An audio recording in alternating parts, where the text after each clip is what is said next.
ಹೇ ಸೀತಾರಾಮ್ ಪ್ರಿಯ ವೀಕ್ಷಕರೇ ನಮಸ್ಕಾರ.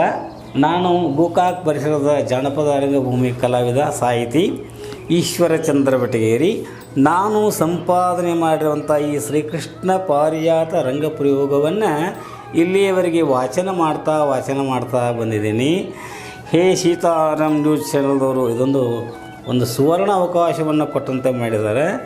ಯಾಕಂದರೆ ಬಯಲಾಟಗಳ ರಾಜ ಅಂತಂದರೆ ಕೃಷ್ಣ ಪಾರಿಜಾತ ಅಂಥೇಳಿ ಹೆಸರದ ಇಂಥ ಶ್ರೇಷ್ಠವಾದಂಥ ಒಂದು ಕೃತಿಯನ್ನು ನಾನು ಸಾಹಿತ್ಯ ರೂಪದಿಂದ ಬರೆದರೂ ಕೂಡ ಅದನ್ನು ಚಾನಲ್ ಮುಖಾಂತರ ನನ್ನ ವಾಣಿಯನ್ನು ಸೆರೆ ಹಿಡಿದು ಎಲ್ಲರಿಗೂ ಪ್ರಸಾರ ಮಾಡುವಂಥ ಒಂದು ಅದ್ಭುತ ಕಾರ್ಯವನ್ನು ಮಾಡ್ತಾ ಇರುವಂಥ ಈ ಚಾನಲ್ಗೆ ನಾನು ಎಷ್ಟು ಕೃತಜ್ಞತೆಗಳನ್ನು ಹೇಳಿದರೂ ಕಡಿಮೆ. ಆತ್ಮೀಯರೇ, 10 ಅವತಾರಗಳನ್ನು ಹೇಳುವಾಗ ಪರಮಾತ್ಮ ಕೃಷ್ಣಾವತಾರವನ್ನು ಹೇಳ್ತಾ ಇದ್ದಾನೆ. ಕೃಷ್ಣಾವತಾರದಲ್ಲಿ 16,000 ಗೋಪಿಕಾಸ್ತ್ರೀಯರು ಯಾರು ಅಂತ ಹೇಳಿ ರಾಮಾವತಾರದಲ್ಲಿ ಋಷಿಮುನಿಗಳಾಗಿದ್ದಂಥವರು ಕೃಷ್ಣನ ರಾಮನ ಒಂದು ಸುಂದರವಾದಂಥ ಶರ್ರಿಗೆ ಆ ಥರ ಒಂದು ವ್ಯಕ್ತಿತ್ವಕ್ಕೆ ಮನಸೋತು ತಾವು ಹೆಣ್ಮಕ್ಕಳಾಗಬೇಕಂತ ಸಂಕಲ್ಪ ತೊಟ್ಟ ಕ್ಷಣ ಅವರು ಅಗ್ನಿಕನ್ಯಕೆಯರಾಗಿ ಹುಟ್ಟಿ ಬಂದಾಗ ಅಷ್ಟಾವಕ್ರಮಣಿಗಳ ಒಂದು ಶಾಪದಿಂದಾಗಿ ನೀವು ಎಲ್ಲ ಕೃಷ್ಣ ಪರಮಾತ್ಮನ ಕೈ ಹಿಡಿತಿರಿ. ಕರೆ ಯಾವಾಗ ಕೃಷ್ಣ ಪರಮಾತ್ಮ ದೇಹವನ್ನು ತ್ಯಾಗ ಮಾಡ್ತಾನೋ ಆವಾಗ ನೀವೆಲ್ಲರೂ ಕಳ್ಳರ ದಾಳಿಗೆ ತುತ್ತಾಗಿ ಬಿಡ್ತೀರಿ ಅಂದಾಕ್ಷಣ ಭಯಭೀತರಾಗಿ ಅವ್ರ ಕಾಲಿಗೆ ಬಿದ್ದಾಕ್ಷಣ ಹೇಳ್ತಾರೆ, ಪರಮಾತ್ಮ ದೊಡ್ಡವನ ಅವನ ಕೈ ಹಿಡಿದಂಥ ನೀವು ಭಾಗ್ಯವಂತರಾಗಬೇಕು.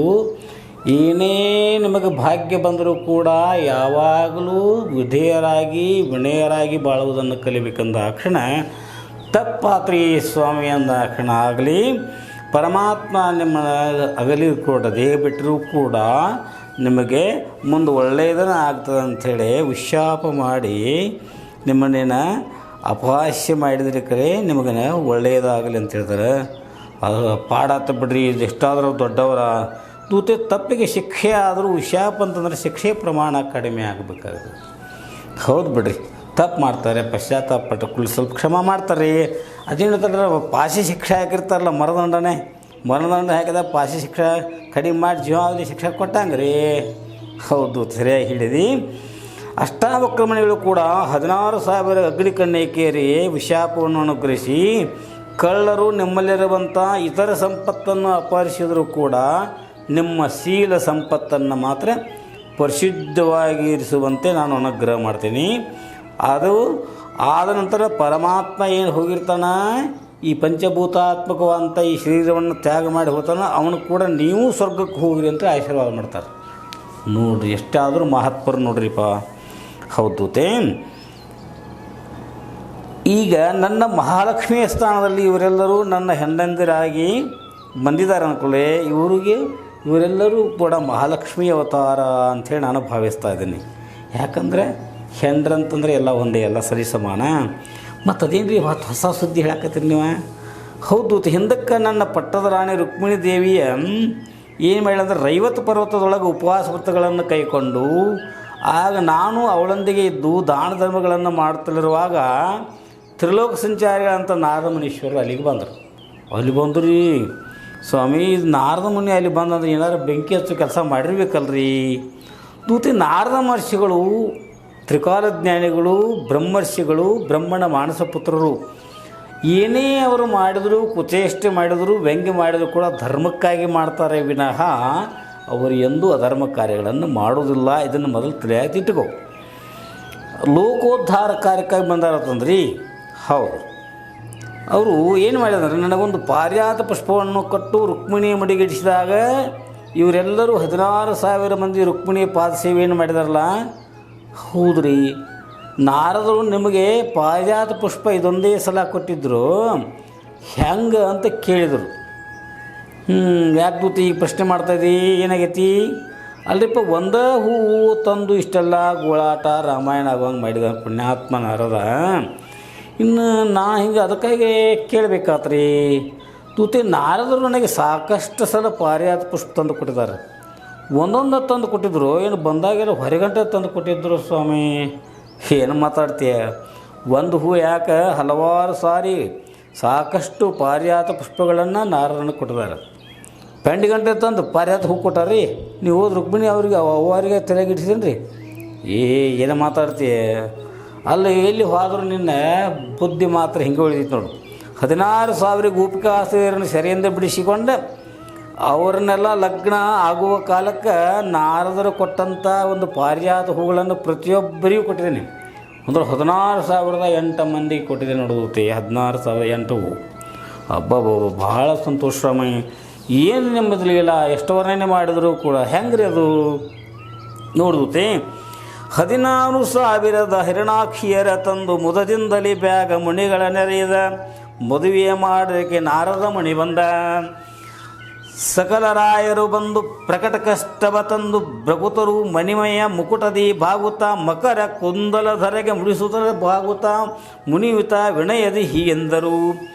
ದ್ವಾರಕಾಪುರದೊಳಗೆ ಭೇರಿ ವಾದ್ಯಗಳಿಂದ ವಾರಿಜಾನುಭವ ಪರ ಮಹೋತ್ಸವವೆಂದು ಸಾರಿತು ಸಂಭ್ರಮದಿ ಮುನಿಕುಲವೊಂದು. ವೇದ ಘೋಷಣೆಯಿಂದ ಸಾಧಿಸಿ ಲಗ್ನವನು ಮಾಧವ ಮದುವೆಯ ಕೈ ಕೊಳಲ ಮರರು ಪೊದದಿ ಪೂ ಮಳೆಗರೇ ಸುರರು. ಊಟನೆಯಳು ವಿಶ್ವ ನಾಟಕನು ಸತಿಯರಿಗೆ ನೀಟಾದ ರೂಪವು ಬ್ಯಾರೆ ಬ್ಯಾರೆ ತೋರಿ ಕೋಟಿ ಬಾನು ತೇಜ ನಲಿದನು ಹರಿಯಂದ. ರಾಜಗೋಪಾಲನ ರಾಜಮಂದಿರದಲ್ಲಿ ಸುಜನರೆಲ್ಲರೂ ಸೇರಿ ಭೋಜನವ ಮಾಡುತ್ತ ಸೂಜಿಗ ಒಳಡರನು ನಾರಿಯರಿಗೆಲ್ಲ ಹರಿ ತನ್ನ ಲೀಲೆ ತೋರಿದ. ಎಣಿಕೆಯಿಲ್ಲದ ದ್ವಿಜರು ಗುಣವುಳ್ಳ ಭೂಭುಜರು ಮಣಿಮಯದೋಡು ಒಡವೆಯ ಮಂಗಳಮಯವಾಗಿ ವಿಣಯದಿ ಒಪ್ಪಿದರು. ಸುರಮಣಿ ತಂದು ಪ್ರತಿಯೊಬ್ಬರಿಗೆ ಪಾರಿಜಾತ ಪಕ್ಷವನ್ನು ನೀಡುತ್ತಾ ಪುಷ್ಪದಲ್ಲಿ ತಾನಿದ್ದೇನೆಂದು ಅರುವತ ಶ್ರೀಹರಿ ನಗುತ್ತಲಿದ್ದನು ಅಂದು ಮುತದಿ. ಅಂದ್ರೆ ಪರಮಾತ್ಮ ನೀವು ದೇವರಾಗೆ ಸುಳ್ಳು ಮಾತಾಡ್ತಾರೆ ಬಿಡ್ರಿ. ಹೇ ಏನು ಮಾತಾಡ್ತಿದ್ದುತ್ತೆ ಅಲ್ಲದತ್ತೆ. ನಾನು ಯಾಕೆ ಸುಳ್ಳು ಮಾತಾಡಲಿ? ಸತ್ಯಕ್ಕೆ ಸಾವಿಲ್ಲ, ಸುಳ್ಳಿಗೆ ಯಾವ ಕಾಲಕ್ಕೂ ಸುಖ ಆಗೋದಿಲ್ಲ. ಮತ್ತು ಇನ್ನೇನೇನೇನೇನೇನು ಹೇಳಿದ್ರಿ ನನಗೇನು ತಿಳಿಲಿಲ್ಲ ನೋಡ್ರಿ. ಅದೆಲ್ಲ ಬರೀ ಬಾಯಲ್ಲಿ ಹೇಳೋದಕ್ಕೆ ಆಯಿತು. ನೀವು ಹೇಳೋದು ಆಚಾರ ತಿನ್ನೋದು ಬದಲಿಕ್ಕೆ ಅಂದಂಗೆ ಏನ್ರಿಪ್ಪ ಹಾಗಲ್ದೂತೆ. ಸರಿಯಾಗಿ ಹೇಳ್ತೀನಿ. ನಿಮ್ಮ ಸತ್ಯಭಾಮಾಗೆ ಏನಾಗ್ಯದ? ನಿಮ್ಮ ತಾಯಿಗೆ ಪಾರಿಜಾತ ಪುಷ್ಪ ಕೊಟ್ಟಿದ್ರಿ ಏನ್ರಿ ನೀವು ಹೇಳ್ರಿ? ಅಲ್ಲ 16,008 ಮಂದಿಗೆ ಕೊಟ್ಟಿದ್ದೀನಿ ಅಂತ ಹೇಳಿದಾಗ ಅದ್ರಾಗ ನಿಮ್ಮ ಅವು ಬರ್ತಾಳಲ್ಲೋ? ಬರ್ತಾಳೆ ಬಿಡ್ರಿ. ಅದಕ್ಕೆ ದೂದು ಏನಾಯಿತು ಹೇಳಬೇಕಂದ್ರೆ ದೇವೇಂದ್ರನ ಇಂದ್ರಲೋಕದೊಳಗೆ ಸಾಕಷ್ಟು ಪಾರಿಜಾತ ಪಕ್ಷಿಗಳದಾವ. ನಾನು ಸತ್ಯಭಾಮ ಕೂಡಿಯೇ ಇಂದ್ರಲೋಕದಲ್ಲಿ ಒಂದು ಮಹತ್ವದ ಕಾರ್ಯವನ್ನು ಮಾಡೋದಕ್ಕಾಗಿ ಹೋಗೋರು ಇದ್ವಿ. ಆಗ ಸತ್ಯಭಾಮಿಗೆ ಪಾರಿಜಾತ ವೃಕ್ಷವನ್ನೇ ತಂದು ಅವಳ ಅಂತಃಪುರದ ಉದ್ಯಾನವನದಲ್ಲಿ ನಾನು ನೆಡ ಮಾಡಿದ್ದೇನೆ. ಹಿಂಗಂದ್ರಿ ಅಂತೂ ಕಪಟ ನಾಟಕ ಸೂತ್ರಧಾರಿ ಪರಮಾತ್ಮನಿಂದ ಲೀಲಾಣ ಗೊತ್ತಾಗೋದಿಲ್ಲ ನೋಡ್ದೂತೆ. ವಾರಿಜಾಣಾವನು ದಿವ್ಯ ಪಾರಿಜಾತವನ್ನು ತಂದು ನಾರಿ ಸತ್ಯಭಾಮಿ ಮನೆಯ ದ್ವಾರದಲ್ಲಿ ನಿಲ್ಲಿಸೆ ಅಂತ ಹೇಳ್ಯಾರ. ಕೇರಿಯಲ್ಲಿ ಬಂದ ವಾರ್ತೆಯನ್ನು ಕೇಳಿ ಪುರದ ನೀರೇರೆಲ್ಲರೂ ಬಂದು ನೆರೆಯುವರ ಕ್ಷಣದಿ ಪಾರಿಜಾತವ ಕಂಡು ದೇವಕಿ ಯಶೋದೆ ವಸುದೇವ ನಂದನನು ಬಲರಾಮ ಕಾಮ ಸಾಂಬ ಸಾತ್ಯಕಿ ಉದ್ಭವ ಕೋವಿದರೆಲ್ಲರೂ ಭಾವ ಜನಯನು ತಾನು ದೇವಲೋಕಕ್ಕೆ ಹೋಗಿ ಪರಮಾತ್ಮ ಕೃಷ್ಣ ದೇವತೆಯರನ್ನು ಗೆದ್ದು ಬಂದು ದೇವಾದಿದೇವನಾದ ಆತನು ಪುಷ್ಪವನ್ನು ತಂದ. ಏನು ಪುಣ್ಯವು ಮಾಡಿದ್ದಳು, ಏನು ದೈವವು, ಏನು ನೋಡಿ ನಿಲ್ತಿದ್ದಳು. ಈ ನಾರಿ ಸತ್ಯಭಾಮೆಯ ಪುಣ್ಯಕ್ಕೆ ಎಡೆಯಿಲ್ಲವೆಂದು ಮಾಣಿಯರೆಲ್ಲರೂ ತಮ್ಮ ಮಂದಿರದಲ್ಲಿ ಸ್ತುತಿಸಲಿ ಆನಂದ ಸಾಗರವುಕ್ಕಿ ಬರುತಿಯ ಶ್ರೀಹರಿ ಪರಮಾತ್ಮ ಎಲ್ಲರಿಗೂ ಸಂತಸದಿಂದ ಮುದನೀಡುತ್ತಾ ಪಾರಿಜಾತ ವೃಕ್ಷ ತೋರಿದ. ಏನೆಂದ್ರಿ ಸ್ವಾಮಿ, ಏನೇನಂದ್ರಿ ಗೊತ್ತಾಗಲಿಲ್ಲ, ನನಗೆ ಗೊತ್ತಾಗೋದಿಲ್ಲ ಗೊತ್ತೇ. ನೀವು ನೋಡ್ರಿ ಮನಸ್ಸು ಮಾಡಿದ್ರೆ ಏನೆಲ್ಲ ಮಾಡ್ಬೋದು ಬಿಡ್ರಿ. ಎಂದ್ಲೋಕಕ್ಕೆ ಹೋಗಿದ್ರಿ, ಅಲ್ಲಿ ಪಾರಿಜಾತ ಪುಷ್ಪದಿಂದ ಏನೇನು ಹೇಳಿದ್ರಿ. ತೂತು ಏನು ಕಾರಣ, ಯಾಕೆ ಹೋಗಿದ್ನಿ ಇದು ಗೊತ್ತಿಲ್ಲ. ಕೋಳಿ ಕೂಗಿತು ಕಾಳಿ ಹೋಳಾಯಿತು 16,000 ನಾರಿಯರ ರಾಳಿ ರಂಗನಾಥನ ಪಾದ ಪದ್ಮ ವಿಶಾಲ ನೋಡುವೆನೆಂದು ಜನರು. ತಾರೆಗಳಡುಗುತ್ತಾ ತಾವರಿಯೋ ಅರಳುತ್ತಾ ಬೀರಿ ಭ್ರಮರ ಸಡಗರದಿ ಝೇಂಖಾರವ ವಾರಿಜಾಮುಖಿಯರು ವಸುದೇವ ತನಿಯನ ಮೋರೆ ನೋಡುವೆಣುತ್ತ ಹಂಬಲಿಸಿ ಬಂದರು ವಿಣುತ. ಪಕ್ಷಿಗಳು ಹೆಚ್ಚಿ ಪಕ್ಕುಗಳನ್ನು ಬಿಚ್ಚಿ ಆಶಾ ಇಚ್ಛಿಸುತ್ತವೆ ಹಂಬಲಿಸಿ ದೇಶ ವಿದೇಶಿಗಳ ಪಕ್ಷಿ ಆಗಮನ ಅಪೇಕ್ಷಿಸಿದ ಪದುಮದ ಹಳರಾಕ್ಷಿಯರೊಡಗೂಡಿ ನಲಿಯುತ್ತಾ ಪಾಡಿ ಹರಿ ಬಂದ. ತರುಣಿಯರೆಲ್ಲ ತಬಕದಿ ಸೊಲ್ಲ ಮರೆಬುತ ಮಣಿಮಯ ಗದ್ದುಗೆ ಹೊರಪೀಠದ ಶ್ರೀಕೃಷ್ಣನನ್ನು ಕೂಡಿಸಿ ಸರಸಿ ಜಪದೊಳೆದು ಒಲೆದು ನಲಿದು ಪರಮಾತ್ಮನನ್ನು ತಮ್ಮ ನಯನದಲ್ಲಿ ನೋಡುತ್ತಾ ಪದುಮನಯನೆಯರು ಮದಗಜನರೆಯವರು ಪದುಮನಾಭನ ಸರಸದಿ ಕೊಂಡಾಡುತ್ತಾ ಹರಿಯೇ ಒದಗುವ ಸೇವೆಗೆ ಶರವಾಗಿ ವನಿತೆಯರೆಲ್ಲ ಚತುರತನದಲ್ಲಿ ಆಡಿ ಕೂಡಿ ನಿಲಿದರೆಲ್ಲ ಗೋಪಾಲನ. ಚಂದದಿ ಕೃಷ್ಣ ಕುಳಿತರೆ ದೇವೇಂದ್ರನು ಬಂದು ವಂದಿಸಿ ಕರಗಳ ಮುಗಿಯುತ್ತಲೆಂದು ಮಂದಸ್ಮಿತ ಮುಕುಂದನೇ ಪಾಲಿಸೆಂದು ಹರಿಯ ಪಾದಕ್ಕೆ ಎರಗಿ ವಿಘ್ನ ಪರಿಹರಿಸೆಂದು ನತವಾಗಿ ಭಾಗಿಹರಿಸುತ್ತಲಿಂದ. ಭಾಗವತರು ಏನೇನು ಹಾಡ್ರಿ, ನೀವೇನು ಕೇಳಿದ್ರಿ, ಸಂಪೂರ್ಣ ತಿಳಿಲಿಲ್ಲ ಬಿಡ್ರಿ ನಮಗೆ ಸ್ವಾಮಿ. ದೂತೆ ವಿಷಯವನ್ನು ತಿಳಿದುಕೊಳ್ಳಬೇಕನ್ನುವಂಥ ಅಪೇಕ್ಷೆ ಇತ್ತಂದ್ರೆ ಮೊದಲು ಶ್ರದ್ಧೆಯಿಂದ ಕೇಳಬೇಕು, ಛಲ ದೃಢ ಆಗಬೇಕು. ಸ್ವರ್ಗದೊಡೆಯ ದೇವೇಂದ್ರನಿಗೆ ಕಂಟಕ ಬಂದಿತ್ತು ಅಂತ ಹೇಳಿದೆ, ಅದನ್ನು ಪರಿಹರಿಸಂದು ಬಿಡಲಿಕ್ಕೆ ಆತ ನನ್ನಲ್ಲಿಗೆ ಬಂದ. ಈ ರೀತಿ ವಿವರಿಸಿದ. ಹೆಂಗೆ ವಿವರಿಸಿದ ಅದನ್ನು ಹೇಳ್ತೀನಿ, ಚಿತ್ತಗೊಟ್ಟು ಕೇಳು.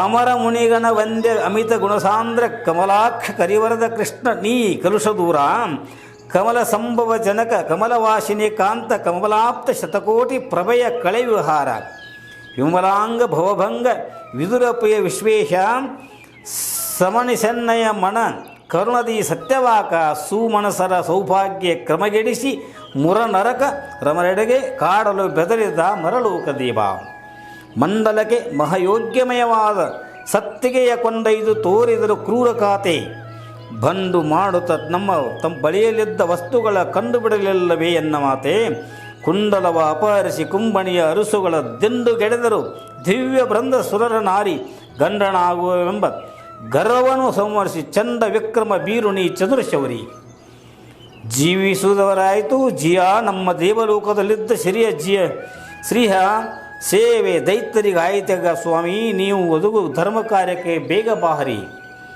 ಅರಿದು ಆ ರಕ್ಕಸರ ಗ್ರಾಮ ಶಸ್ತ್ರ ದುರವಣಿಪ ದುರ್ಗಬದು ನೇಮ ಉರಿವ ಪಾವಕದ ಪಾಶವಿಂದ ಫರಿಗ ತೆರಪಿಲ್ಲದಿರಲು ರಕ್ಷಿಸು ಬಲವಂದು ಹರಿಯೇ. ನಮಗೆ ದುರ್ಘಟದವಾದುದೇನು ಸ್ವಾಮಿ, ನಿಮಗಿದು ಬಹು ತೃಣಸಮಾನವಲ್ಲವೇನು. ಸುಮನಸರ ಸುಖ ನೆಮದಲ್ಲಿ ಸ್ವಾಮಿ, ಕ್ರಮಗೆಟ್ಟ ಕಾರ್ಯವನ್ನು ಬಲಿ ಇಲ್ಲವೇ. ಅರ್ಥದಿಂದ ಅಭಿಮಾನದಿಂದ ವ್ಯರ್ಥವಾಯಿತು ನಮ್ಮ ಅಂದ ತೀರ್ಥರೂಪ ಪದಾಬ್ಜಿಗಳನೆಂದು ವರ್ತಿಸುವೆ ನೀನು ನರ ನಾಟಕಗಳ. ಈ ಪರಿಯ ಸ್ತುತಿಸಿ ಸಿರಿದರೆಗೆ ಇಂದ್ರ ಈ ಪದುಮಕ್ಕೆ ಶರವಾಗಿ ಅರಗೆ. ಆ ಪರಮ ಪುರುಷಮತಿ ಬೇಗದಪ್ಪಿ ಅಲ್ಲಾಪದಿ ಅನುರಾಗದಿ ಸಂತೈಸಿದನು. ಆಗ ನಾಡಿನ ದಿನದೊಳಗೆ ಅವನ ಕೋಪದಲ್ಲಿ ಶೀಲಿ ಶಿಷ್ಟರನ್ನು ಸಂವರಿಸುತ್ತಲೇ ಜವನ ಅಲಯವ ಪೋಗಿಸುವೆನು ಸೀದಾ ಎಂದು ನೀಲಮೇಘ ಶ್ಯಾಮ ಅಭಯ ನೀಡಿದಂದು. ಶಕ್ರನ್ನ ಕಳುಹಿಸಿ ಸುಖವೆರಸಿ ಶಂಖ ಚಕ್ರ ಧರ ಗರುಡರನ್ನು ಸ್ಮರಿಸಿ ಸುಖಚಕ್ಕನೇ ಯುಹಗಪತಿ ಬಂದು ತನ್ನ ಪಕ್ಕವಣೆ ಪಸರಿಸಿದ ಹರಿಬಳಿಯವನೆಂದು ಬಿಗಿದು ಕಟ್ಟಿದ ದುರ್ಬವಾರೆ ಬೆಂಕವನೆಸಗಿ ನೆಗೆದು ಕಟ್ಟಿದ ಕಾಶಿ ತೋರೆ ನಿಜವಾಗಿ ಉಗಿದ ಚಕ್ರದ ಬೆಳಗು ಬೀರೆ ಉನ್ನತನೇ ಶೌರಿ ನಗದರ ಶಂಖವ ತಲೆಗೂದಲು ಭವದ ಭಯ ಬಗೆದ ಸುರರ ಮಣವು ಹೋದಂತೆಯಾದ ಶೌರ್ಯಕ್ಕೆ ಜಗದೊರಗ ಪನ್ನಗದರ ಸುರದೈವ ಬಿದಿ ಚಿಗಿದ ಸಂತೋಷದಿ ಮುಗಿದ ಕರವನು. ವೃಂದಾ ದೇವತೆಗಳು ಚೋದ್ಯ ವಿವರಿಸುವೆಂದಂದು ದೊಂದುಬಿ ಬೇರಿಯ ವಾದ್ಯ ದೋದೋ ಎಂದು ನಿಂದಾರು ವೇದಾಂತ ವೇದ್ಯ. ನೀನೇ ಪ್ರತಿಪಾದ್ಯ ಮುಂದರಧರ ಗೋವಿಂದ ಮಾತಾ ಯಶೋದಯ ಕಂದ ಆನಂದ ಮುಕ್ಕುಂದ ಎಂದು ಕಾಯೋ ದಯಾನಿಧಿಯೇ ಹೊಂದಿಸು ಕರುಣದಿಯನ್ನನು ಸುಂದರ ವಿಭವಕ್ಕೆ ಎಂದು ಆ ದೇವೇಂದ್ರ ಪ್ರಗಳು ಪುರಂದರ ವಿಠಲನಾದಂಥ ಶ್ರೀಕೃಷ್ಣ ಈ ರೀತಿ ಅಂದ. ಸ್ವಾಮಿ, ಆ ದೇವೇಂದ್ರ ಬಂದು ನಿಮ್ಮನ್ನು ಇಷ್ಟು ಪರಿಪರಿಯಾಗಿ ಬೇಡಿಕೊಂಡಾಗ ತಾವು ಆತನಿಗೆ ಅನುಗ್ರಹ ಮಾಡಿದರೆ ಅನ್ನಂಗಾತು.